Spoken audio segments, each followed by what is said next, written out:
હજી એકવાર હું બધા જ ટીચર્સ માટે પણ ઘણા બધા લોકોના નામ મારી પાસે લિસ્ટમાં જ્યારે એન્ટ્રી કરીને ત્યારે આવ્યા હતા, પણ મને બધાના નામ નથી ખબર, પણ મને બધાની મહેનત ખબર છે. નામ ઇમ્પોર્ટન્ટ નથી, કામ ઇમ્પોર્ટન્ટ છે.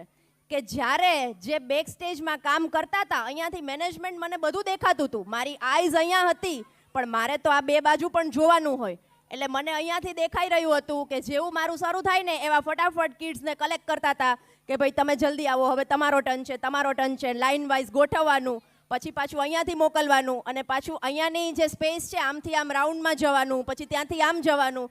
So it requires proper coordination and proper management. જ્યારે પહેલેથી પ્લાનિંગ કરેલું હોય, કોઓર્ડિનેશન કરેલું હોય, તો જ કોઈ પણ ઇવેન્ટ છે એ સક્સેસફુલ ઇવેન્ટ બને છે.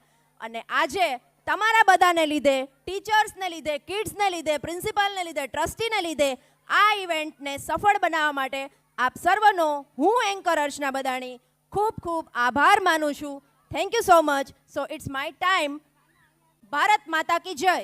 અને હવે એક અનાઉન્સમેન્ટ છે. કલ્પવન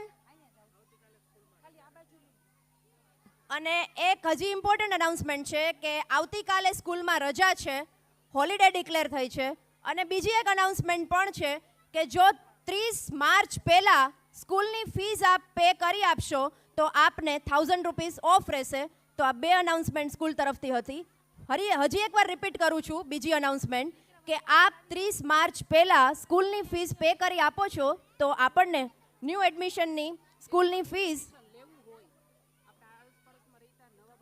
નવા એડમિશનની વાત ચાલી રહી છે આપણે, કે જે લોકો નવા એડમિશન માટે હોય, તમારા કોઈ ફ્રેન્ડ્સ હોય, રિલેટિવ્સ હોય, એમના કિડ્સને નવું એડમિશન લેવાનું હોય તો તેના માટે 30મી March is the last day કે તમે ત્યાં સુધીમાં ફીસ પે કરી અને 1000 રૂપીસ ઓફ મેળવી શકો છો. અને આ બાજુ છે કલ્પવન બ્રાન્ચના કિડ્સ, પેરેન્ટ્સ બધા આ બાજુ આવજો કલ્પવન બ્રાન્ચ માટે, અને રાજપથ બ્રાન્ચ મારી લેફ્ટ સાઈડ આવી જાજો. કલ્પવન